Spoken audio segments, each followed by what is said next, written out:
सभी चिकित्सक गणों को नमस्कार।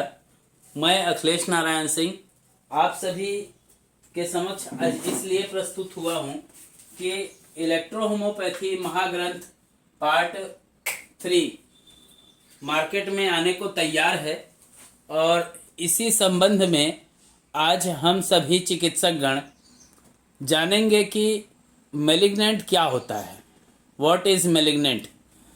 तो इसके लिए आपको सेकंड क्लास का इंतज़ार करना होगा कि व्हाट इज़ मैलिग्नेंट। मैलिग्नेंट कोई शब्द नहीं है, ये 9 शब्दों के समूह से बना हुआ एक पूरा कंडीशन है। तो इस कंडीशन को हम सभी समझेंगे। और आज 29 जनवरी 2023 है। Nano technology of oncology treatment by electrohomoeopathy spagyric vegetable extract. क्योंकि हम इलेक्ट्रोहोमोपैथी में जो मेडिसिन का यूज़ करते हैं वो फूड सप्लीमेंट्स, स्पैजरिक वेजिटेबल एक्सट्रैक्ट और स्पैजरिक वेजिटेबल एसेंस होते हैं। अगर किसी चिकित्सक गण को ये पुस्तक मंगानी हो तो इसकी प्राइस है 5000, बट इसे आप प्राप्त कर सकते हैं 4300 में, 4300 रुपये में। 700 रुपये आपको डिस्काउंट हो जाएगा। अभी फर्स्ट एडिशन आने को है। ये बुक 10 मार्च को हम प्रकाशित कर देंगे। यूं तो इस अटकलें ये भी आती होंगी कि जनवरी में निकाल दीजिए सर, फरवरी में निकाल दीजिए, बट ये बुक मार्च में आएगी और इस पुस्तक का विमोचन 15 जनवरी को किया जा चुका है। तो कैंसर और उस पर जो स्टडी हुई है उसके आधार पर मैं कुछ तथ्य और कुछ बातें कहना चाहूँगा। Electrohomoeopathy in different types of cancer और मैलिग्नेंट्स। इस अध्याय में विभिन्न प्रकार के कैंसरों के संबंध में निदान, चिकित्सा एवं नियंत्रण जो रिसर्च हो चुके हैं उनके संबंध में मैं बात करूँगा। मैं बैठ जाता हूँ क्योंकि वॉइस की ही आवश्यकता होती है। और बात करते हैं अगर कि कैंसर, तो कैंसर का नाम जब लोग सुनते हैं तो वर्षों से इसके नाम से डरते रहे हैं और आज भी डरते हैं। प्रत्येक व्यक्ति के दिमाग में यह गहरी पैठ करके बैठा हुआ है कि cancer malignant, that means death. प्रायः लोग चिकित्सक से मात्र यह मूल मालूम होने पर कि उन्हें कैंसर है, मैलिग्नेंट है, ऑन्कोलॉजिस्ट के पास उपचार के लिए जाना ही नहीं चाहते और कई बार तो इतना डर जाते हैं कि कोई गलत कदम भी उठा लेते हैं। तो कैंसर का उपचार संभव नहीं है ऐसा सोचना गलत है, ये धारणा गलत है। वो जो समझते हैं कि ये जानलेवा बीमारी है तो ये तो सही है, बट जिससे किसी रोगी के मन की बात अगर हम करें तो उसके ऊपर अगर जैसे वो जानता है कि फला को कैंसर है या उसको स्वयं को कैंसर है तो उसका जो प्रतिकूल प्रभाव उसके मन पे पड़ता है। अब कैंसर असाध्यकारी नहीं रहा। इसकी द्वितीय अवस्था या तृतीय अवस्था में भी पता लग जाने पर रोगी को उपचार के द्वारा सामान्य जीवन जीने के योग्य हम इलेक्ट्रोहोमोपैथी चिकित्सक बना सकते हैं। अतः यह आपको महत्वपूर्ण है कि आपको वो कैंसर है क्या उसकी सरल भाषा में आपको मालूम होना चाहिए और रोगी को भी, सर्वसाधारण को भी प्राप्त हो इसकी चिकित्सा इतने सस्ते दरों पे, ताकि जो भ्रांतियां कैंसर के रोगियों में बनी हुई है और चिकित्सकों को इलाज करने में जो कठिनाइयां होती हैं कैंसर के अंदर, उसी को दूर करने के लिए इलेक्ट्रोहोमोपैथी महाग्रंथ पार्ट 3 और ये नारायण हर्बल स्पैजरिक की लास्ट पुस्तक है महाग्रंथ सीरीज की। तो अगर कोई चूका तो भाई ये मत बोलना बाद में कि सर मैं पॉकेट डायरी नहीं खरीद पाया था, उसी प्रकार की मेरी स्थिति है कि आज मैं इसको नहीं खरीद पा रहा हूँ, तो बाद में मिलेगी भी नहीं। महत्वपूर्ण तथ्य यह है कि आज अगर कैंसर की बात करें तो कैंसर लाइलाज नहीं रहा। आरंभिक अवस्था में अगर पहचान लिया जाए कैंसर को तो उसका वहीं अगर सही ट्रीटमेंट हो जाए तो 90% केसेस में देखा है मैंने कि वो पुनः स्वस्थ हो जाते हैं और उन पे मेटाइटिस या मैलिग्नेंट का कोई मूल भी नहीं रहता, मतलब थोड़ा सा अंश भी नहीं रहता। पर जैसे जैसे रोग फैलता है, स्प्रेड होता है और वो बढ़ते जाता है, तो इलाज की जो कामयाबी का दर जो होता है वो घट जाता है। इसलिए ऑन्कोलॉजिस्ट कहते हैं कि जैसे ही खतरे को आप भांपें, किसी भी उम्र का हो, उम्र के बाद मतलब आप ये मत सोचो कि उम्र ज़्यादा हो गई है इसलिए हम ट्रीटमेंट नहीं करेंगे, या उम्र कम है तो हम ट्रीटमेंट नहीं करेंगे। करना है उसका उम्र, उसका ट्रीटमेंट करना है। और इसके लिए इलेक्ट्रोहोम्योपैथी चिकित्सा में बहुत सारी मेलिग्नेंट स्पेजरिक वेजिटेबल एक्सट्रैक्ट प्रोडक्ट्स उपलब्ध हैं, जो कैंसर और मेलिग्नेंट्स की अंकुरी अवस्था में पहचानने में जो सक्षम होते हैं, वैसी जब पहचान हो जाती है तो इसके साथ में ये भी आवश्यक होता है कि कोई असाधारण अगर लक्षण नजर आता है तो बिना देर किए, बिना संकोच शर्म किए हुए चिकित्सक से तुरंत सलाह लेना चाहिए रोगी के लिए, रोगी को। तो ये जब बात होती है कि विश्व में दिन प्रतिदिन कैंसर के रोग का बात हो रहा है, तो वो बढ़ रहा है। 3 करोड़ से भी अधिक व्यक्ति कैंसर से पीड़ित हैं और प्रतिवर्ष लगभग 70 लाख से भी अधिक व्यक्ति इसके शिकार होते हैं। 25 से 30 लाख व्यक्तियों की इसमें मृत्यु हो जाती है। और ऐसे नवीनतम आंकड़ों का भी मुझे पूर्ण ज्ञान नहीं है, इसलिए क्योंकि पिछले 2-3 सालों में जो आंकड़े हैं वो मेरे पास नहीं हैं, पुराने आंकड़े हैं, उसके आधार पे मैंने बताया इसको। दूसरी चीज़ है, एक डॉक्टर साहब हैं थॉमस वी बेरिन जी, इन्होंने लिखा है, डॉक्टर ने लिखा है इन्होंने कि भारत में अगले कुछ वर्षों में 70 लाख कैंसर से ग्रसित और प्रति 3 लाख व्यक्तियों की मृत्यु इसी रोग से हो जाती है। विश्व भर में चिकित्सकों के लिए कैंसर एक बहुत बड़ी समस्या बना हुआ है। इसके कारण तक का पता अमेरिका आदि उन्नत देशों में भी नहीं लगाया जा सका है। चिकित्सा तो अभी बहुत दूर की बात है। पहले कैंसर के रोग में एक प्रकार का उभार व कठोर गांठ पैदा होती थी, वॉट्स पैदा होता था या होता है। इसकी स्वाभाविक गांठ व वृद्धि को कैंसर कहते हैं। यह दीमक के घर के समान चारों तरफ फैलना शुरू करता है।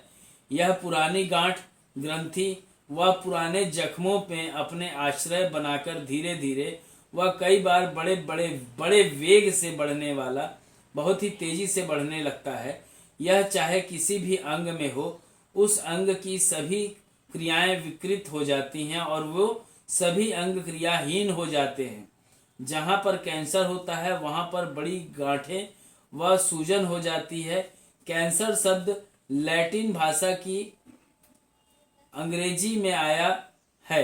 कैंसर का अर्थात कर्क व केकड़ा। यह एक विशेष जाति का ट्यूमर, जिसे मेलिग्नेंट ट्यूमर कहते हैं, जिसका प्रकार केकड़े के समान चारों ओर फैला हुआ दिखाई देता है। सांप की जो बिंबी होती है ना, उसके तरह वह शिवलिंग की तरह अनेक शिखरों वाला, ऊंचाई और घृणा वाली हो जाती है। पकने पर मवाद बहने लगता है और वेदना उत्पन्न होकर उनके अनेक मुखों वाली होकर चारों ओर फैलने लगती है, स्प्रेड करने लगती है। इसका घाव चिकित्सा करने से भी ठीक नहीं होता। मुख पर कील मुहासे उत्पन्न हो जाए, उसका रंग खराब हो, शरीर के किसी भी भाग में गांठ या सूजन हो जाए और उसमें पीड़ा हो, तो यह कैंसर का लक्षण है। अधिक आयु की स्त्रियों को जब यह रोग उत्पन्न होता है तो उनके गर्भाशय से बार बार अधिक मात्रा में रक्तस्राव होने लगता है। फिर भी यह अत्यंत आवश्यक है कि किसी पुराने अनुभवी व अच्छे इलेक्ट्रोहोम्योपैथी डॉक्टर से जांच जरूर करा लें। कैंसर एक गांठों का घाव का समूह का नाम होता है। वैसे कैंसर विभाग इस कार्सिनोमा इसे कैंसर विभाग, कैंसर डिपार्टमेंट इसको क्या बोलता है, कैंसर के जो डॉक्टर होते हैं, ऑन्कोलॉजिस्ट होते हैं, वो उसको वे इस बीमारी को क्या कहते हैं? कार्सिनोमा, मैलिग्नेंट आदि के नामों से इसे पुकारा जाता है। आयुर्वेद में मैं नहीं बात कर सकता, आयुर्वेद में आयुर्वेदिशियन बता देंगे। इसी से मिलते जुलते एक रोग को सार्कोमा कहते हैं, और ये दोनों को सर्वसाधारणतः लोगों को कैंसर के नाम से संबोधित करते हैं। इलेक्ट्रोहोम्योपैथी चिकित्सा विज्ञान तथा शास्त्रों से इसे रक्त तथा लिम्फ के मोर डिजेनरेशन कंडीशन नाम से संबोधित किया जाता रहा है। सार्कोमा कार्सिनोमा से भी ज़्यादा भयंकर होता है और यह प्रायः ऑपरेशन से भी ठीक नहीं होता। रेडिएशन का भी इस पर प्रायः कम ही असर होते देखा गया है। सार्कोमा की प्रवृत्ति अत्यधिक फैलने की होती है। कुछ सार्कोमा जैसे लिम्फोसार्कोमा रेडिएशन के द्वारा भी नहीं रुक पाते। इलेक्ट्रोहोम्योपैथी में सार्कोमा तथा कार्सिनोमा कैंसर का विशिष्ट इलाज ढूंढ लिया गया है। वो है हमारी जो नासक मेथोडोलॉजी है उसके द्वारा निर्मित NH स्पेशल मैलिग्नेंट नाम की एक स्पेजरिक वेजिटेबल एक्सट्रैक्ट प्रोडक्ट है। ये एसेंस अलग चीज होता है, एक्सट्रैक्ट अलग होता है। एक्सट्रैक्ट मतलब रस के द्वारा बना हुआ, और एसेंस मतलब होता है या तो किसी मदर टिंचर के द्वारा उसको तैयार किया गया हो। ठीक है, तो ऐसी अवस्था में अगर जब ऐसा कुछ दिखता है तो हम NH स्पेशल मैलिग्नेंट का उपयोग करते हैं सभी प्रकार के मैलिग्नेंट में सक्सेसफुल रिजल्ट प्राप्त करने के लिए। अभी तक खतरनाक समझे जाने वाले acute leukaemia, oesophagus malignant, liver malignant आदि में उपयोग करके 90% साध्य बना दिया है। देश विदेश में एक्यूट ल्यूकीमिया, एसोफेगस मैलिग्नेंट और लीवर कैंसर के बारे में कहा जाता है कि ये किसी भी प्रकार के रोगी के को जीने के लिए कुछ ही महीने का समय देता है, जबकि हमने NH मैलिग्नेंट स्पेशल मैलिग्नेंट जो स्पेजरिक वेजिटेबल एक्सट्रैक्ट प्रोडक्ट है, इससे चिकित्सा करने पर रोगियों को 100% ठीक करने के लिए हमने सक्सेस इसमें देखा है। 70 to 80% पेशेंट क्योरेबल हुए हैं।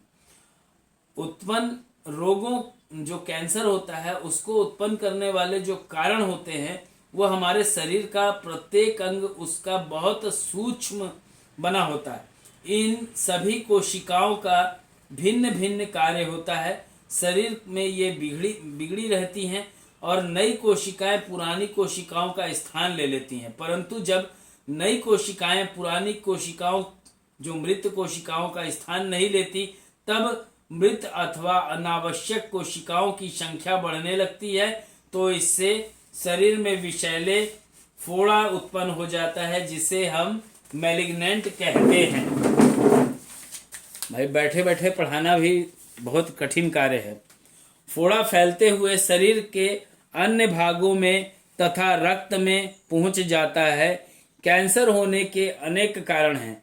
बुढ़ापे में जब व्यक्ति को कैंसर की शरीर की कोशिकाएं निष्क्रिय होने लगती हैं तो शरीर के किसी भी अंग में कैंसर होने का भय उत्पन्न हो जाता है। कैंसर अनुवांशिक भी होता है, हेरिडेटरी भी होता है। विषाणुओं के संक्रमण और सूर्य के प्रभाव से शरीर की कोशिकाएं कैंसर का रूप धारण कर लेती है। कैंसर अत्यधिक शीत, अत्यधिक ऊष्मा, विविध विकिरण अर्थात अधिकतर एक्सरे किरणों के प्रयोग से भी कैंसर जनरेट होता है। कोल तार एक ऐसा पदार्थ है जो हाइड्रोकार्बन जो होता है, जो शरीर के स्पर्श के पश्चात कैंसर उत्पन्न करने वाले पदार्थ पैदा करता है।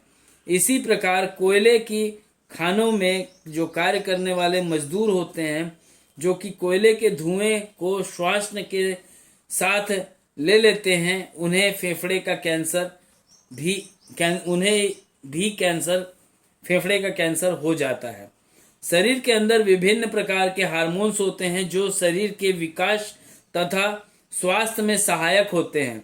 इनमें से सेक्स हार्मोन्स भी होते हैं जो कैंसर की उत्पत्ति में सहायक सिद्ध होते हैं। स्तन का कैंसर इसका उदाहरण है। रक्त का कैंसर अधिकतर हार्मोन्स के असंतुलन के कारण से होता है।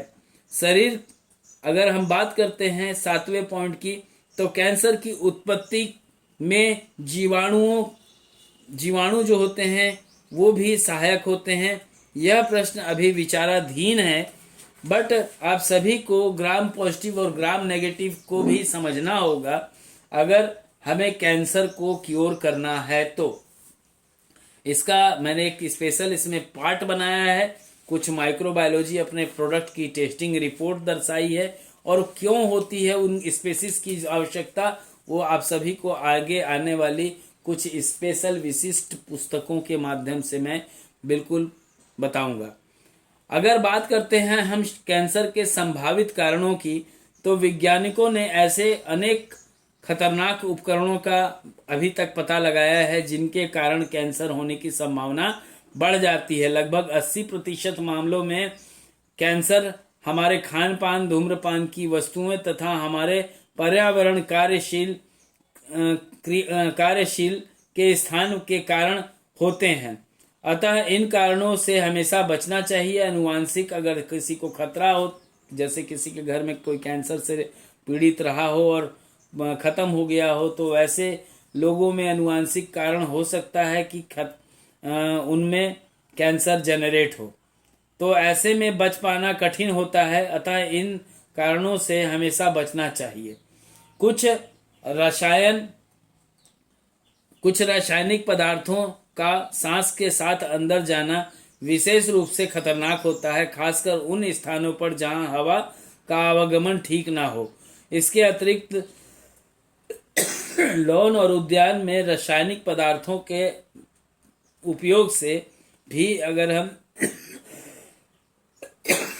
सांस के साथ अंदर जाता है तो मुंह से निगलने से कैंसर का खतरा बढ़ जाता है। कीटनाशकों, फंगस नाशकों और जिसको हम एंटी फंगल कहते हैं, और अन्य रासायनिक पदार्थों का प्रयोग करते समय लेवल पर देखना चाहिए कि उसके ऊपर जो इंस्ट्रक्शन लिखे होते हैं उसका हमें पालन करना चाहिए। इस प्रकार के रासायनिक पदार्थों के खिलौने और अन्य घरेलू सामानों के संपर्क में आने से बचना चाहिए। आप जो भी कुछ खाते हैं उसमें कैंसर होने की संभावना बनी रहती है। वैज्ञानिकों की राय है कि अधिक चर्बी वाला आहार से कैंसर हो सकता है। बड़ी आंत, गर्भाशय और प्रोस्टेट ग्रंथि के कैंसर से तो इसका गहरा संबंध है। विचार है कि मोटापे का प्रोस्टेट ग्रंथि, अग्नाशय, पैंक्रियास, स्तन, ब्रेस्ट और तथा अंडाशय, हाइड्रोसिल के कैंसर और टेस्टिसल्स के कैंसर से होने वाली अधिक मौतों का सीधा संबंध। अन्य अध्ययनों से यह संकेत मिलता है कि उन लोगों को कैंसर होने का खतरा अत्यधिक है जो अचार और धुएं से तैयार मछली अधिक खाते हैं। शाकाहारी युक्त संतुलित नियमित आहार कैंसर होने के खतरे को कम कर देता है। एस्ट्रोबेस्ट फाइब्रोसिस के सांस के साथ अंदर जाने पर फेफड़े का कैंसर होने का खतरा बढ़ जाता है। धूम्रपान करने वाले श्रमिकों के लिए यह खतरा खासकर अधिक रहता है। आप कार्यों और सुरक्षा नियमों का पालन करने और खतरनाक सामग्रियों के संपर्क में आने से बचें। अधिक मात्रा में एक्सरे विकिरण रेडिएशन से कैंसर का खतरा बढ़ सकता है। एक बार एक्सरे करवाने से विकिरण बहुत कम होते हैं, पर बार बार एक्सरे करवाना हानिप्रद हो सकता है। अतः बार बार एक्सरे करवाने से बचना चाहिए। अपने चिकित्सक एवं दंत चिकित्सक से प्रत्येक एक्सरे की आवश्यकता के बारे में बात कर लें। यदि एक्सरे आवश्यक ही हो तो ही पूछ लें कि क्या शरीर के अन्य भागों को हम ढक सकते हैं। रजोनित चिन्हों को अगर हम बात करें अवमुक्त करने के लिए गर्म पदार्थ जैसे स्त्रियां कामोत्पादन के लिए अगर हम लिए जाना गर्भाशय के कैंसर का प्रमुख कारण माना जाता है। मुख के लिए जाने वाले गर्भ निरोधक टीका गोलियां जो होती हैं वो महिलाओं में होने वाले विभिन्न प्रकार के कैंसर के बीच के संबंध के बारे में अगर हम अध्ययन करें तो हाल ही के अवशोषणों से ये पता चला है कि ये टिकिया के लिए जाने वाली महिलाओं में स्तन कैंसर का खतरा कम हो जाता है, पर कुछ शोधकर्ताओं का विश्वास है कि टिकिया का उपयोग कॉन्ट्रासेप्टिव पिल्स जो होते हैं उनका उपयोग करने से महिलाओं में गर्भाशय ग्रीवा सर्विसाइटिस का जो कैंसर होता है वो और ब्रेस्ट कैंसर होने का खतरा भी बढ़ जाता है। अतएव स्राव चाहे सेक्सुअल रिलेशन से हुआ हो या मुख के द्वारा लिए जाने वाले गर्भ निरोधक गोलियों या कॉन्ट्रासेप्टिव पिल्स के द्वारा हो का प्रयोग अगर महिलाओं को इनसे होने वाले लाभ और हानि के बारे में आरंभ में ही डॉक्टर से राय ले लेनी चाहिए। कुछ खतरे के बारे में अगर बात करें तो कैंसर के खतरे के लिए कुछ कारण को नियंत्रित किया जा सकता है। जिन पर लोगों को इनके खतरे अधिक होता है वे नियमित रूप से जांच करवाकर इससे अपना बचाव कर सकते हैं। इस प्रकार के लोगों के कार्य वर्गों का विवरण नीचे दिया गया है। जिन्हें कैंसर होने का खतरा हो, सामान्य से अधिक रहता हो, मेलानोमा, मस्से का कैंसर या स्तन या बड़ी आंत के कैंसर वाले रोगियों के निकट संबंधी। दूसरा पॉइंट, बाल्यावस्था और किशोरावस्था में जिन लोगों के सिर या गर्दन में एक्सरे चिकित्सा करवाई गई है, विश्व स्वास्थ्य संगठन की कार्यसूची में धूम्रपान और स्वास्थ्य का पेचीदापन पान मसाला गुटखा सबसे नंबर 1 पर है। ताज़ा रिपोर्ट के अनुसार प्रति वर्ष दुनिया में कम से कम 2 से 3 लाख लोग समय से पूर्व मृत्यु को प्राप्त हो जाते हैं। 2 लाख लोग। संगठन के कार्यकारी की रिपोर्ट दर्शाती है कि दुनिया में हर वर्ष 7 लाख मामले फेफड़े के कैंसर के प्रकाश में आते हैं। इसमें से अधिक धूम्रपान की देन है। धूम्रपान करने से मुख, गले, फेफड़े और आहार नलिका, मूत्राशय तथा अन्य आदि अंगों का कैंसर होने की संभावना बहुत अधिक बढ़ जाती है। बच्चे जिनकी माताओं को गर्भावस्था में गर्भपात से बचने के लिए डाई इथाइल या स्टेबिलिटिबिल DES नामक औषधि का प्रयोग किया हो।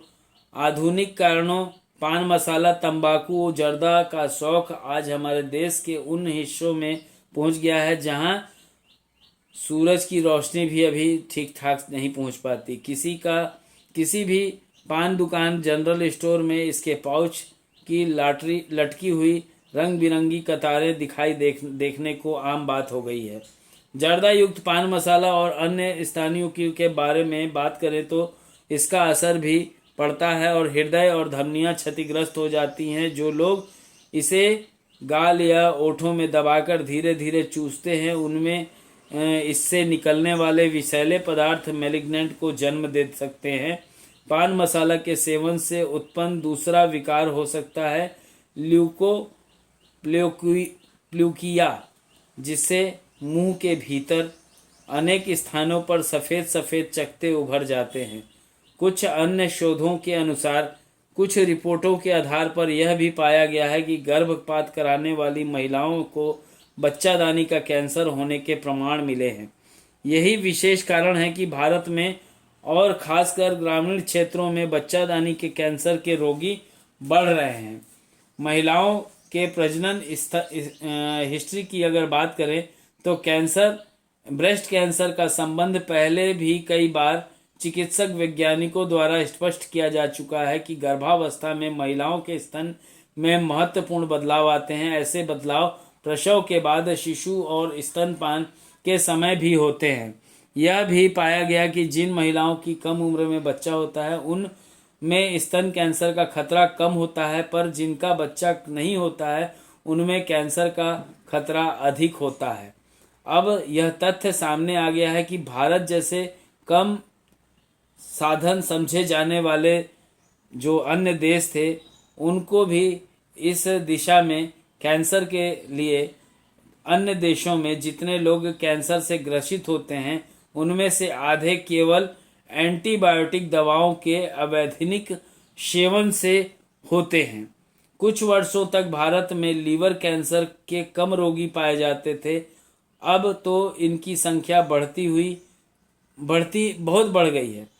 इसके कारण ये भी हो सकते हैं कि किंतु एक बात अधिक दिखाई देती है कि लोगों में जो कारण होते हैं इसमें सामान्य फीवर दिखाई देता है, बुखार होता है और अन्य उपद्रव के शमन के लिए लोग तीव्रता से जाकर के एलोपैथी ड्रग औषधियों जहाँ मेडिकल स्टोर का यूज़ करते हैं और वहाँ से जाकर के वो मेडिसिन ले लेते हैं और उसको खा लेते हैं। तो ये भी एक कारण है लीवर के कैंसर होने का।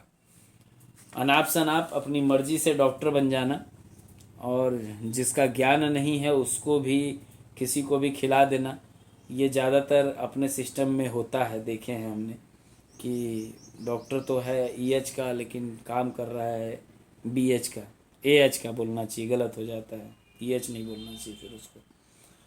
तो अगर हम बात करते हैं स्वास्थ्य संस्थान के कष्टों को, तो बिना वैज्ञानिक जांच के टीबी मानकर टीबी का दवाई का व्यवहार कर देना फेफड़े के कैंसर का नंबर 1 कारण होता है। अन्य ऐसे मामले सामने आए हैं जिनमें गॉल ब्लैडर की पथरी का ऑपरेशन किया जाता है और पूरी जांच में पाया गया कि वहां कैंसर का कोई चिन्ह नहीं था, किंतु कुछ दिनों और महीनों के बाद यह व्यक्ति लीवर कैंसर का रोगी बना पाया जाता है।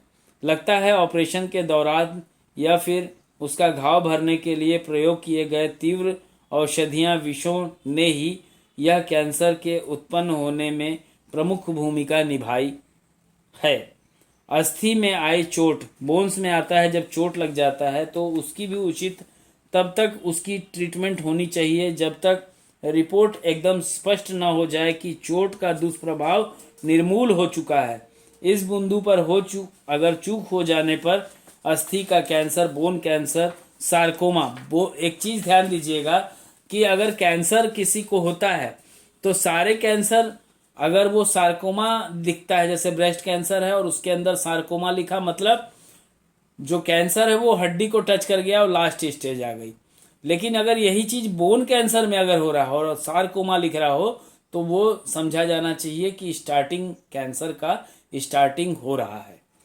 तो ये थोड़ा सा अंतर होता है, ये चीज़ जानना जरूरी होता है और इलेक्ट्रोहोमोपैथी चिकित्सक को तो जानना बहुत जरूरी होता है।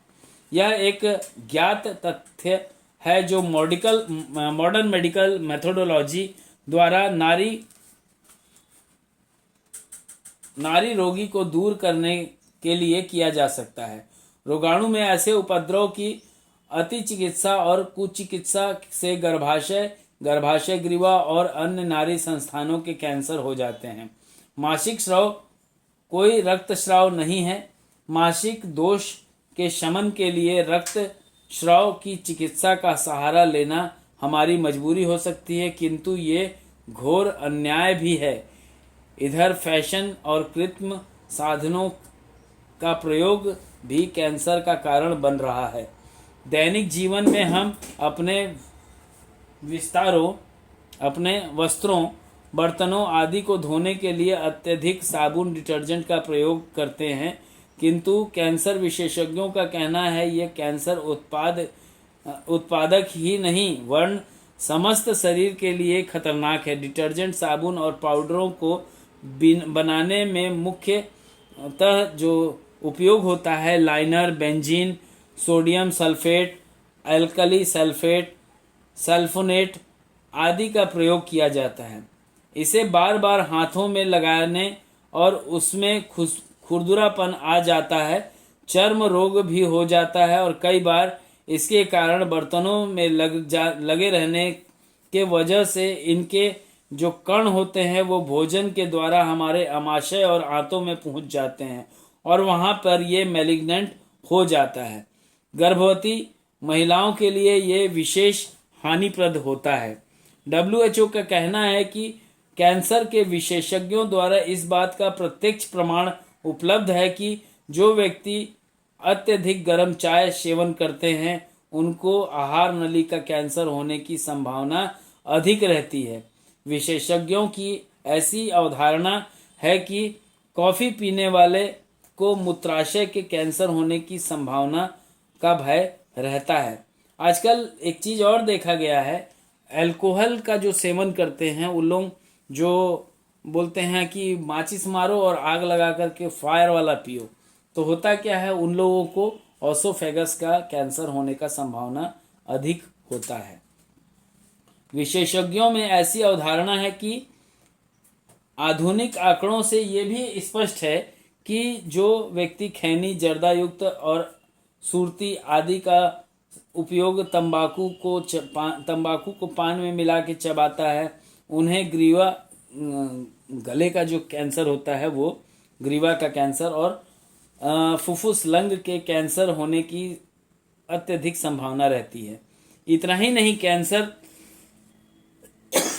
चिकित्सा विशेषज्ञों ने यह भी कहा कि तंबाकू सेवन करने वाले व्यक्ति अन्याश, वृक्क और मूत्राशय के कैंसर से पीड़ित हो जाते हैं।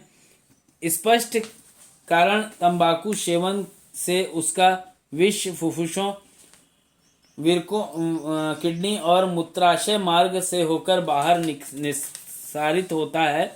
खाद्य पदार्थ की बढ़ती महंगाई और घटती पौष्टिकता को देखते हुए फ्रांस और रूस जैसे राष्ट्रों ने कुकुरमुत्ता मशरूम्स पर्याप्त तथ्यों के रूप में स्वीकार कर खाद्य में प्रयोग कर अग्निकर किया गया। कुकुरमुत्तों में कार्सोजेनिक और म्यूटाजेनिक विष पाए जाते हैं जो कैंसर की उत्पत्ति के लिए उत्तरदायी हैं। रूस के कैंसर विशेषज्ञों तथा हॉस्पिटल के DCD डिजेनरेटिव कंडीशन डिजीजेस के जो वैज्ञानिक थे, निर्देशक, ऑन्कोलॉजी डायरेक्टर के अनुसार तंबाकू में निकोटीन और टार विष होते हैं जिन्हें निकोटीन हृदय के धड़कन को बढ़ाता है और वहाँ पे टार में उत्पन्न करने के अनेक रसायन पाए जाते हैं जिनमें बेंजोवायरिन प्रमुख होता है। कैंसर तथा तंबाकू में गहरा रिश्ता है। तंबाकू सेवन करने वाले के मुख, ग्रीवा, लंग्स, वोकल कॉर्ड और श्वास नली एसोफेगस कैंसर से ग्रस्त रहते देखा गया है। सुपारी और तंबाकू मिलाकर सेवन करने से 15 गुना कैंसर बढ़ जाता है। इतना ही नहीं, तंबाकू के उत्पाद, सिगरेट आदि से महिलाओं और उनके गर्भाशय में पाए जाने वाले शिशुओं में कैंसर उत्पन्न होने की संभावना रहती है। उन लोगों को सिगरेट पीने से एक विशेष प्रकार का मजा आता है। अमेरिका के कैंसर चिकित्सा केंद्रों के जो रोगाणुल के अनुसार मांस खाने वाले पतक रोगी तथा बड़ी आंत के कैंसर, हृदय रोग के आक्रमण, मधुमेह आदि से बुरी तरह पीड़ित हो जाते हैं। इससे बचने के लिए यह अनावश्यक भी है कि अभी से सचेत हो जाएं और मांस खाना छोड़ दें। भारत के आंध्र प्रदेश के कुछ भागों में जनसाधारण सिगरेट और बीड़ी के उल्टा करके अर्थात आग लगाकर मुंह छोर के अंदर करके पीते हैं। इससे उन्हें तालू का कैंसर हो जाता है। भारत के चिकित्सा वैज्ञानिकों की ऐसी धारणा है कि भोजन या रसोई में पकाते समय गांव की स्त्रियां लकड़ी का जो धुआं श्वासन से खींचती हैं, उससे धुएं में विद्यमान कार्बन मोनोऑक्साइड उनके रक्त में, लंबा हो गया लगता है क्लास, छोड़ दूं क्या? होमोग्लोबिन की मात्रा घटा देता है और जिससे स्त्रियों की कुपोषण, माल न्यूट्रिशन, रक्त एनीमिया के शिकार हो जाते हैं और ये लगातार होते रहने के कारण उनको श्वास मार्ग के कैंसर भी हो सकते हैं। जर्मनी के कैंसर विशेषज्ञ चिकित्सा वैज्ञानिकों का कहना है कि कल कारखानों में विषैले हानिप्रद धूल कण, पेट्रोल के धुएं और ऐसे वायु में रहने वाले सांस लेने के कारण कैंसर व्याधि उत्पन्न होती है। श्री परसिटिविल पॉट महोदय ने अंडकोशों का कैंसर चिमनी साफ करने वालों में पाया। वायु प्रदूषण के लिए सर्वाधिक उत्तरदायी कल कारखानों, वाहन, डीजल इंजन, रसोई में बनाने के चूल्हे, चाहे वो कोयले पर हों या लकड़ी पर हों या गैस पर चलते हों, इनसे कैंसर होने की अधिक संभावना रहती है। वहाँ पर जब लंग्स कैंसर की बात हो रही हो। इस तरीके से बहुत सारे तथ्य हैं और इन तथ्यों को अगर आप लोगों को पढ़ना होगा तो इलेक्ट्रोहोमोपैथी महाग्रंथ पार्ट 3 परचेस कर लीजिए, क्योंकि ये पुस्तक मैंने बहुत ही सीमित बनाई है और अगर यहाँ पे आप चूक होती है तो आपको बाद में मांगने से भी ये पुस्तक शायद न मिल पाए। और ये बात तय की है कि अगर हम बात करते हैं इलेक्ट्रोहोमोपैथी के अंदर, तो आज भारत में काम करने वाले लगभग 14 इलेक्ट्रोहोमोपैथी ट्रेनर्स और हॉस्पिटल का संचालन करने वाले चिकित्सक आज नासक के साथ कार्य कर रहे हैं। नासक के द्वारा बने हुए प्रोटोकॉल्स और नासक के द्वारा बने हुए मेथोडोलॉजी, साथ ही हमारी टीम नासक नारायण हर्बल स्पैजरिक अनुसंधान केंद्र शोध के कार्य में लगी हुई है लगातार, निरंतर। इसमें बहुत सारे चिकित्सकगण हैं, जैसे मध्य प्रदेश से डॉक्टर हैं, टाटा से डॉक्टर हैं, महाराष्ट्र से डॉक्टर हैं, बहुत सारे डॉक्टर्स हैं जो हमारे साथ में इस पे कार्य कर रहे हैं। मैं अगले जो क्लास होगी सेकंड, जिसमें समझाऊंगा कि व्हाट इज मैलिग्नेंट, क्योंकि ये आप लोगों को जानना होगा कि कैंसर मतलब कोई ये नहीं है। Cancer that means it's a condition है ये। तो ये आप लोगों को जानना होगा और मैं इसे नेक्स्ट क्लास में समझाना चाहूँगा, बट अभी मैं इसे विराम दूंगा। शाम हो गई है, कुछ और भी काम होते हैं उनको निपटा लिया जाए। जय हिंद, जय इलेक्ट्रोहोमोपैथी, जय आप सभी की, जय नासक, जय हिंद।